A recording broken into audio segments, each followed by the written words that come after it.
Bienvenue à tous et à toutes. Aujourd'hui, je vais vous parler de la nature en ville, ici à Rennes. Dans 3 ans, Rennes comptera 1000 hectares d'espaces verts. Comment sont-ils gérés? Par qui? Pour en savoir un peu plus, on va se faufiler dans les coulisses et je vous propose tout de suite de rejoindre Eclipse. Ce cheval de trait sert notamment à l'entretien des parcs.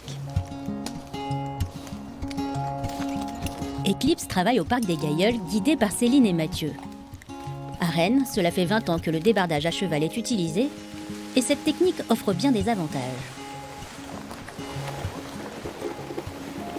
La plupart des endroits, il n'y a que elle qui peut passer en fait. Ça évite qu'il y ait des camions à rentrer dans les sous-bois et à rouler et à écraser la biodiversité. Donc les pieds du cheval permettent des tout petits impacts sur le sol et préservent la nature.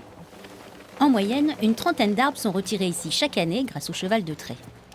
Direction le parc de Maurepas, Pascal et son équipe s'affairent dans les massifs. Là encore, les gestes et les pratiques accompagnent la nature. Ici, on fait une sélection pour supprimer des végétaux de façon à aérer un peu.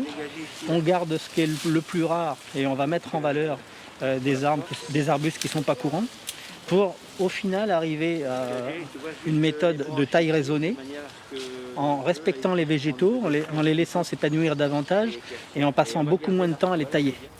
Entretenir, embellir, ce sont les missions de ces agents. Pour les aider dans cet objectif, ils font appel aux compétences des jardiniers du centre horticole, un rouage essentiel dans la gestion des espaces verts. Donc là, on a une serre d'élevage. C'est ici qu'est établie la production florale pour les différents besoins de la ville de Rennes. Les plantes choisies sont différentes suivant l'époque. En hiver, on va plutôt mettre des plantes comme des cyclamènes ou des arbustes. Par contre, l'été, on va mettre des plantes à fleurissement. Les saisons s'anticipent selon un planning bien établi et dans la serre, chacun s'attache. Ce jour-là, opération rempotage de dahlia pour Vincent, pendant que Christelle s'occupe du bouturage. Tout ce travail collectif participe à un engagement de la ville, celle d'une démarche respectueuse de la nature. En 2020, Rennes s'est vu décerner le label Éco-Jardin. Bertrand Martin est le responsable du service exploitation à la direction des jardins et de la biodiversité. C'est lui qui veille à la mise en œuvre de la stratégie paysagère. Bertrand Martin, on l'a vu, cet entretien des espaces verts, c'est une véritable fourmilière. Concrètement, il y a combien de personnes qui œuvrent à cette tâche? Comment ça fonctionne? Sur la ville de Rennes, vous avez 370 personnes qui, au quotidien, entretiennent les espaces verts. Alors, on a d'une part les équipes qui sont réparties sur le territoire. Il y a une trentaine d'équipes qui ont chacun des surfaces à gérer. Ça peut être des écoles, ça peut être des parcs, ça peut être des squares, ça peut être des espaces le long des voiries. Et pour les aider, on a tout un ensemble d'équipes qui viennent avec des métiers tout à fait différents. Vous avez des chauffeurs, vous avez de la production, la pépinière et le centre horticole, vous avez des surveillants, vous avez des personnes qui s'occupent de l'arrosage, enfin tout un ensemble de métiers qui permettent au final d'entretenir tout au long de l'année ces espaces verts. Quels sont précisément les objectifs ciblés par la ville de Rennes? C'est quoi le plan en fait pour la nature en ville ici? Alors la première chose, c'est d'offrir à tous les Rennais un maximum d'espaces verts et le plus proche possible de où ils habitent. Ça, c'est une démarche qui est engagée depuis très longtemps sur la ville.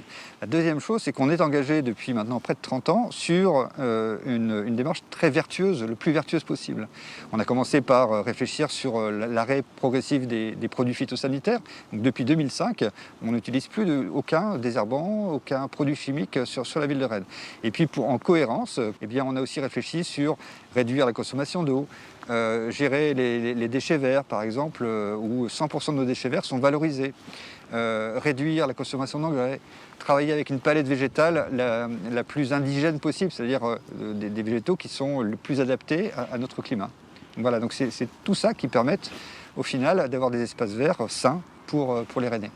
Qu'est-ce qui est complexe parfois dans cette gestion de la nature ici? À la fois, on veut plus de nature, mais on ne veut pas les nuisances associées à la nature. On veut plus d'arbres, mais on ne voudrait pas qu'il y ait de l'ombre sur sa terrasse ou des feuilles qui vont venir salir la voiture. Donc c'est ça. On veut aussi plus de nature, mais le fait de fréquenter la nature abîme la nature. Le fait de piétiner une pelouse, comme vous avez derrière, abîme la pelouse.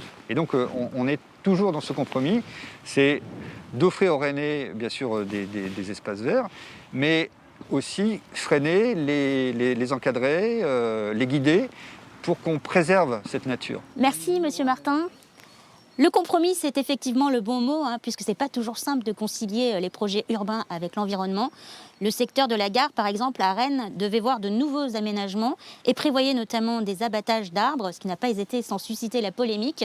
En juin 2020, le tribunal administratif a rendu sa décision et a suspendu cet abattage. Regardez ce reportage. Les arbres de l'avenue Janvier vont continuer à se porter comme des charmes. Le tribunal administratif vient de les sauver en stoppant le permis d'aménager tant qu'il est question de leur abattage. Pour les riverains, une bonne nouvelle. Je suis ravie parce que je trouvais que c'était vraiment une aberration. Des arbres qui ont, je crois, à peu près mon âge, de les couper en disant on va replanter. On sait bien qu'on ne rattrape pas 60 ans comme ça. Et que si on les entretient bien, parce que je pense qu'ils n'étaient pas bien entretenus, si on les entretient bien, on garde la fraîcheur.